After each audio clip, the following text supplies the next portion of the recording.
Comentario de Primera de Reyes capítulo 14. ¿Cómo volver a Dios cuando todo se derrumba? Versículo 1. Abías.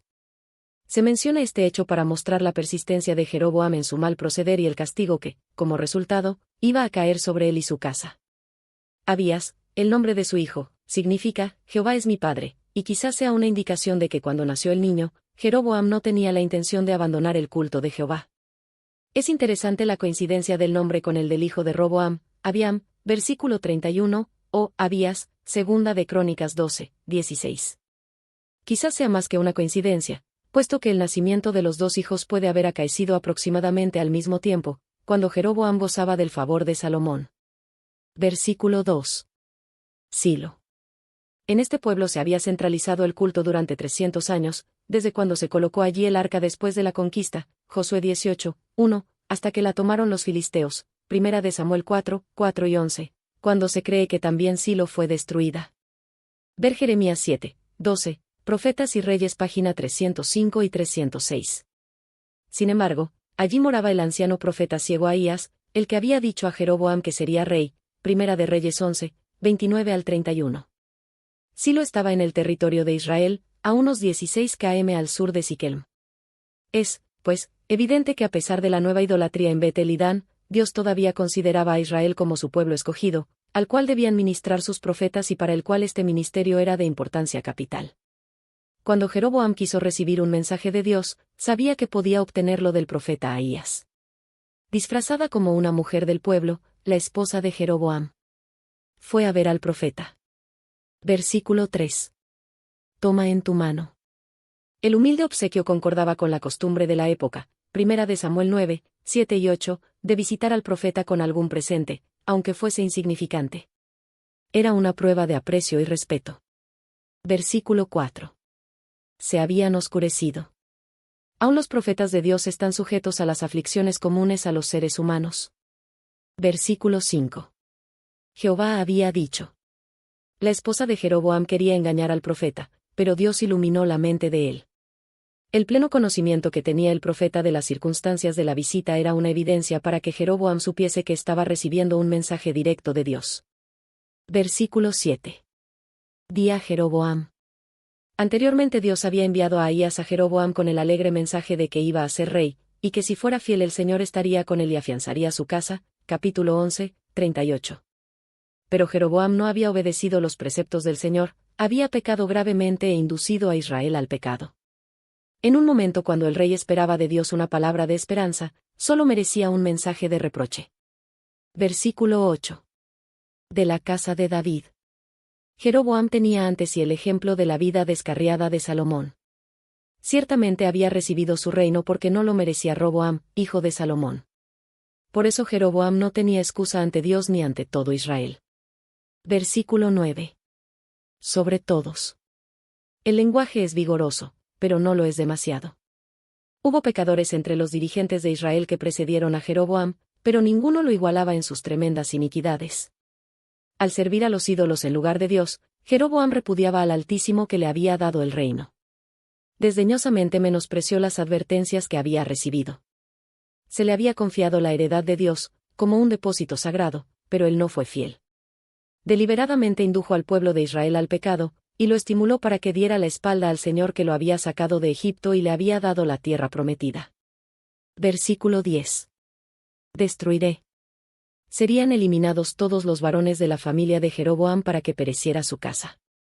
Esto lo ejecutó Baasa, capítulo 15, 29. La frase, me ante la pared, Biblia Reina Valera actualizada, usada para indicar varones, era una expresión común de ese periodo, desde el tiempo de David, Primera de Samuel 25, 22, 34, y de Baasa, Primera de Reyes 16, 11, hasta Acab, Primera de Reyes 21, 21, Segunda de Reyes 9, 8, y es una expresión despectiva aplicada a los varones condenados a una destrucción completa. El siervo como el libre. No es claro el significado de esta frase, pero se usa en relación con el término despreciativo aplicado a los varones que serían desechados y destruidos, Primera de Reyes 21, 21, Segunda de Reyes 9, 8, y en tiempos de calamidad o adversidad, Deuteronomio 32, 36, Segunda de Reyes 14, 26. La expresión parece ser idiomática y se le han dado varios significados, tales como, primero, casado y soltero; segundo, siervo y libre; tercero, precioso y vil; cuarto, jóvenes y gente de edad. Versículo 11. Comerán los perros. El mismo castigo terrible se pronunció sobre otros que habían pecado gravemente, capítulo 16, 4, y capítulo 21, 24. Era común que los perros se alimentaran de carroña en las ciudades orientales, y con frecuencia devoraban los cuerpos insepultos de los muertos. Versículo 12. Morirá el niño. No era un mensaje de consuelo para el corazón adolorido de una madre, ni para un padre que ansiosamente esperaba la curación de su hijo. La muerte del niño debía ser un símbolo para Jeroboam de la condenación de su casa que, si continuaba en sus malos caminos, sería completamente destruida. Quizá la muerte de ese hijo pudiera tocar tan hondo el corazón del rey como para llevarlo a razonar y a volverse a Dios. Versículo 13. Alguna cosa buena. Sin duda Dios fue misericordioso al permitir que muriera ese hijo. Dios vio lo bueno que había en ese joven, y lo trató de acuerdo con esa bondad. Hay algo singularmente patético en este anuncio de la muerte, como la única recompensa posible en vista de los castigos venideros. Hay veces cuando aún la muerte es una bendición para el justo. Versículo 14. Un rey. Este fue Baasa, que mató a Nadab, el hijo de Jeroboam, y aniquiló a todos los miembros de la casa de Jeroboam, capítulo 15, 28 y 29. Ahora mismo. El castigo no se demoraría. El día de la retribución ya había llegado, y cualquiera que leyera en las señales de los tiempos podría saber que los días serán malos. El pensamiento es similar al que expresó Jesús: fuego vine a echar en la tierra, y ¿qué quiero, si ya se ha encendido? Lucas 12, 49. Versículo 15. Más allá del Eufrates. Aquí se predice el cautiverio futuro. Sin embargo, este anuncio de castigo era condicional, y solo se llevaría a cabo si la nación no se arrepintiera. Jeremías 18, 7 y 8. Imágenes de acera. Sipos, Biblia de Jerusalén. Sus bosques, Biblia Reina Valera actualizada. Hebreos, Aserim. Ver Éxodo 34, 13, Deuteronomio 7, 5, Jueces 6, 25. Las religiones oriundas de Palestina exaltaban la fecundidad, su culto consistía en la aclaración de divinidades masculinas y femeninas e implicaba la más crasa inmoralidad. Los bosques eran símbolos de la divinidad femenina, comúnmente llamada Astarot, y con frecuencia aparecía junto a los Baales que eran dioses masculinos. Por eso Gedeón derribó el altar de Baal y cortó la imagen de acera que estaba junto a él. Jueces 6, 25 al 30. Se prohibió expresamente al pueblo de Dios que plantara árbol alguno, para hacer acerca del altar de Jehová. Deuteronomio 16, 21. Israel fue llevado en cautiverio porque había hecho imágenes de acera, y había servido a Baal. Segunda de Reyes 17, 16. Manasés incurrió en el desagrado del Señor porque levantó altares a Baal, e hizo una imagen de acera, como había hecho Acab rey de Israel. Segunda de Reyes 21, 3. Josías derribó el altar que estaba en Bet-El, que había hecho Jeroboam, y quemó la imagen de acera. Segunda de Reyes 23, 15. Versículo 17. Tirsa. Pareciera que Jeroboam trasladó su capital de Siquelm a Tirsa. Tirsa continuó como capital de Israel hasta que Omri fundó a Samaria. Primera de Reyes 16, 23 y 24. Versículo 18. Lo enterraron. La mención de la muerte y del entierro de Abías, hijo de Jeroboam, señala el fin del minucioso registro del reinado de Jeroboam. Hubo muchos otros sucesos, tales como la guerra entre Jeroboam y Abías de Judá, segunda de Crónicas 13, 2 al 20, pero todo esto pasa por alto el autor de Reyes. De todo el material disponible, él eligió un asunto, la enfermedad y muerte de Abías, a fin de destacar la lección del castigo de la casa de Jeroboam que había hecho pecar a Israel. Versículo 19. Los demás hechos. Esta es una parte de una fórmula usada para terminar los relatos de los reinados de los monarcas. Siempre había otros asuntos concernientes a los reyes, además de los que habían sido elegidos, en el caso de Jeroboam, las guerras que hizo, y cómo reinó. Tales asuntos podían encontrarse en los registros oficiales de las historias de los reyes de Israel. Versículo 20. 22 años. Esta cifra representa los años oficiales de su reinado. La verdadera duración del reinado fue solo de 21 años. En la forma del cómputo que empleaban los reyes de Israel en ese tiempo, el resto del año calendario en el cual un rey subía al trono se consideraba como el primer año del rey, mientras que la parte anterior de ese año ya había sido asignada al rey precedente como su último año. Ver comentario del capítulo 15, 28. En su lugar. Una referencia al sucesor es el último asunto de una fórmula regular usada de aquí en adelante al concluir el relato acerca de cada rey. Ver comentario del capítulo 11, 43. Versículo 21. Reinó en Judá. Esta declaración ilustra cómo se da principio a los reinados de los monarcas en la fórmula oficial.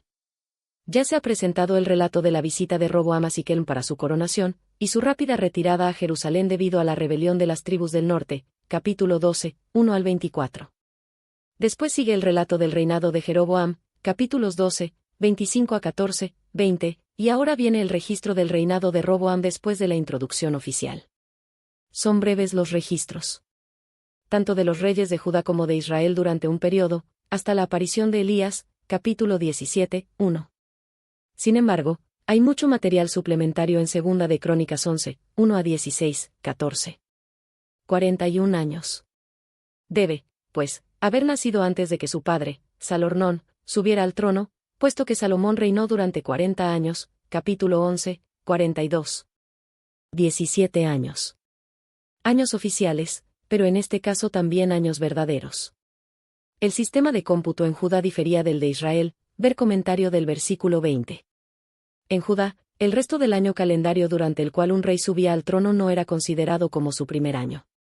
Su primer año oficial se contaba desde el comienzo del próximo año calendario. Naama, amonita. Es extraño que la sucesión pasara al hijo de una esposa anterior a la que probablemente era la principal reina de Salomón, la hija de Faraón. Se acostumbraba a hacer referencia a la reina madre en los anales reales. Versículo 22. Judá hizo lo malo.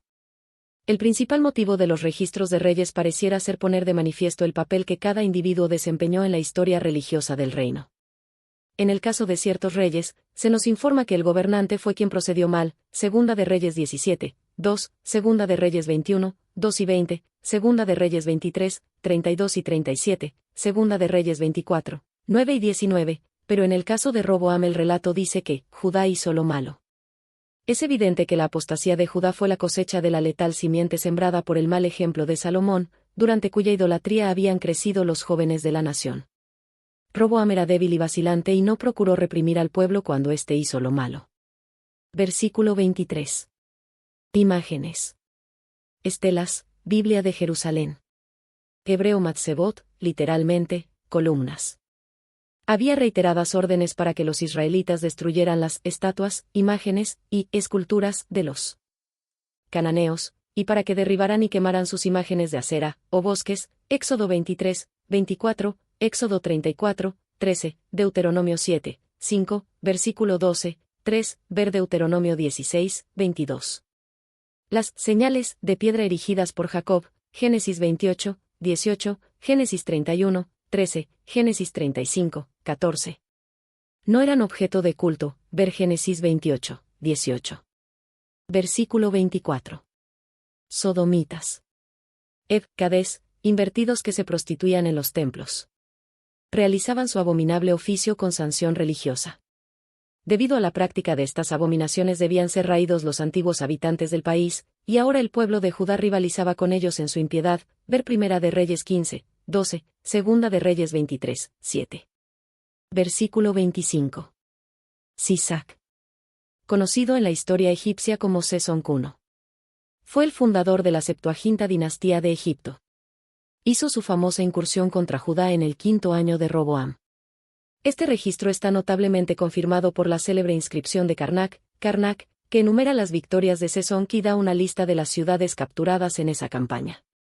Entre los lugares que pueden ser identificados, hay muchos dentro de los límites de Israel, principalmente en la llanura de Esdraelón, tales como Taanac, Megiddo, Bet-Sean, Sunem y otros. Soco y Arad son los únicos pueblos bien conocidos de Judá cuyos nombres se han podido leer. Algunos han pensado que en el tiempo de este ataque las ciudades ya mencionadas de Israel habían sido capturadas y eran retenidas por Roboam, por lo que Jeroboam pidió a su antiguo protector que las rescatara. Lo más probable es que Sesón hubiera estado resentido con Jeroboam quizá por algunas promesas hechas antes de que fuera rey sobre Israel, y que no había cumplido. El fragmento de una estela conmemorativa de una victoria, encontrada en la excavación de Megiddo, indica que Sesonk trató a esa ciudad como si hubiera sido una localidad conquistada y no liberada. Versículo 26. Los tesoros. Es triste este saqueo de los tesoros del templo que tan laboriosamente habían acumulado David y Salomón, y que eran la gloria de todo Israel. Pero esta calamidad solo era un presagio de días más amargos que aún vendrían. Versículo 27. Escudos de bronce. El hecho de que los escudos de bronce fueran dados a los capitanes de la guardia indica que los escudos de oro habían sido usados por la guardia en ocasiones de gala. Versículo 29. Las crónicas. La referencia a este documento original de los reyes de Judá constituye otro elemento de la fórmula oficial con que termina el relato de cada rey. Esas crónicas se citan constantemente de aquí en adelante en toda la historia de Judá, ver Primera de Reyes 15, 7 y 23, Primera de Reyes 22, 45, Segunda de Reyes 8, 23, Segunda de Reyes 12, 19, Segunda de Reyes 14, 18, Segunda de Reyes 15, 6 y 36, Segunda de Reyes 16, 19. Versículo 30. Hubo guerra. No se ha preservado ningún relato específico de esta guerra. Referencias a detalles como este, que no se mencionan en otra parte en relación con el registro de reyes, aparecen con frecuencia en las declaraciones finales del reinado de un monarca. Versículo 31. Durmió Roboam. Ver comentario del capítulo 11, 43. El nombre de su madre. Se dio el nombre de su madre en el versículo 21.